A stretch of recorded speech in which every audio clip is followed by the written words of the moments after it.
If you remember when Bibles were like this in homes and in churches, every church had a Bible like this. Every Christian family had a Bible like this, and they put their family genealogy, the weddings, and baptisms and burials. It was all put inside the Bible, and you passed it down generation to generation.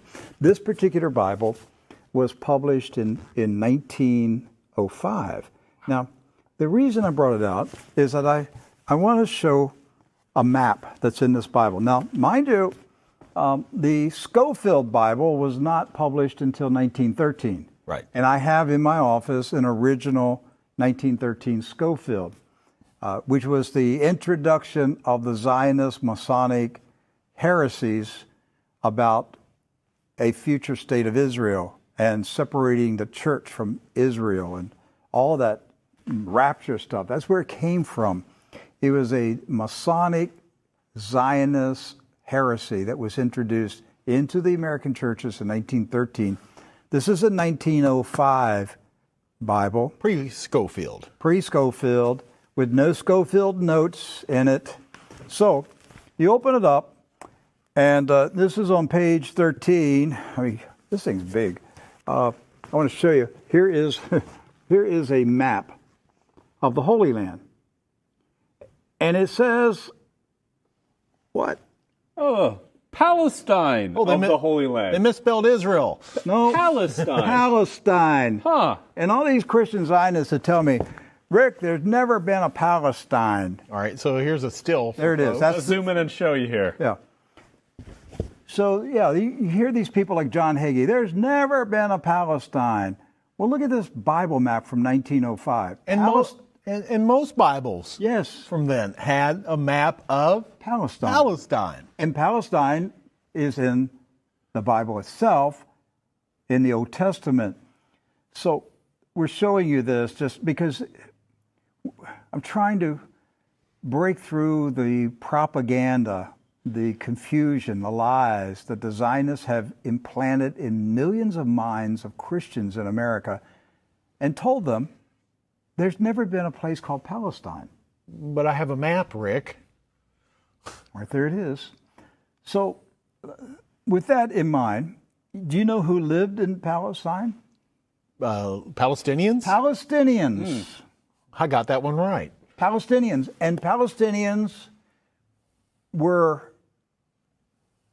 Jewish, Christian, and Muslim. Right. They weren't a particular faith. They were citizens of a particular country. Palestine. They were all Palestinians. Yes. Jesus was a Palestinian. Look at this. Okay?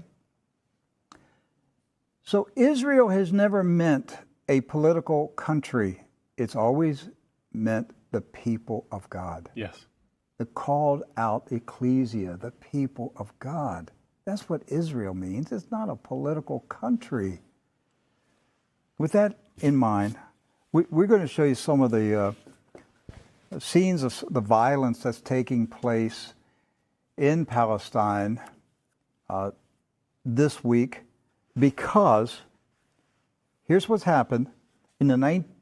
Following the 1917 Jewish Bolshevik Revolution in Russia, where the Jewish Bolsheviks went in and slaughtered the Romanov families in a satanic ritual, imposed communism on Russia, killed hundreds of thousands, literally millions of Christians, hundreds of thousands of Christian Orthodox pastors, and burned their churches, and just a horrible attack on the Russian church in 1917 and afterwards. Then they began to infiltrate Palestine in the 1920s and the 30s. In the 1930s, there was a congressman in Texas, Lyndon B. Johnson, and he was smuggling guns and rockets and grenades from Texas to Palestine, putting them in the hands of the Jewish communist terrorists that were infiltrating Palestine. There was no Israel, no state of Israel. It was Palestine. And they crow about that. That's not a conspiracy theory. That's right from the Lyndon B. Johnson Library. The crates were marked Texas grapefruits. The grenades, they were shipped as Texas grapefruits. The same grapefruits that blew up the King David Hotel. Right. So the 1920s, the 30s, and into the 40s, the European Ashkenazis invaded Palestine, infiltrated. The Arabs, Christian, Muslim, and Jewish, all Palestinians, were alarmed by the arrival of the communist Ashkenazis from Europe. The so-called Jewish settlers were killing. They killed the Jewish residents of Palestine. Yes. Do you understand that? They killed the Jews who lived in Palestine. They killed Christians. They killed Muslims. They finally got enough critical mass that they had enough numbers that they took over Palestine and declared their independence in 1948. And Harry S. Truman, a 33rd degree Freemason, quickly recognized this new country as a real country. And that's how we got to 1948 and the State of Israel. There's never been peace in the Middle East since that day. That day is marked by all Palestinians as a day of disaster. Napka. A day of disaster. The disaster continues to this day. The Ashkenazi invaders continue to take the land, the homes of the Palestinians who have resisted, refused to leave their houses, refused to leave their farms. It's not about Palestinians trying to chase out Jews. It's Jews who are trying to chase out Palestinians. And to this day, since 1948, they're still fighting them, trying to make them leave. Right.